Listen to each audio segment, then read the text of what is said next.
சாரல் விழும் நேரம் வானவில்லை போலே தோன்றிடும் அழகான காதல் ஓசையின்றி வந்து உள்ளுக்குள்ளே வாழும் இளமையின் சங்கீதம் காதல் ரயிலின் ஓசை இங்கே சுகநாத ஸ்வரங்களாக இதயம் இரண்டும் இணைந்து ஓடுமா அழகு பாதம் பார்த்து அவன் சுப்பிரபாதம் பாட சினுங்கும் கொலுசு சுருதி சேர்க்குமா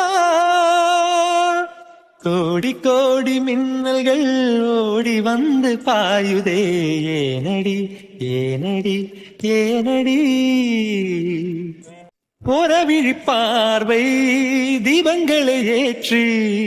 வைத்ததோ நெஞ்சோடு இன்று தென்றல் என வந்து தொட்டு சென்ற காதல்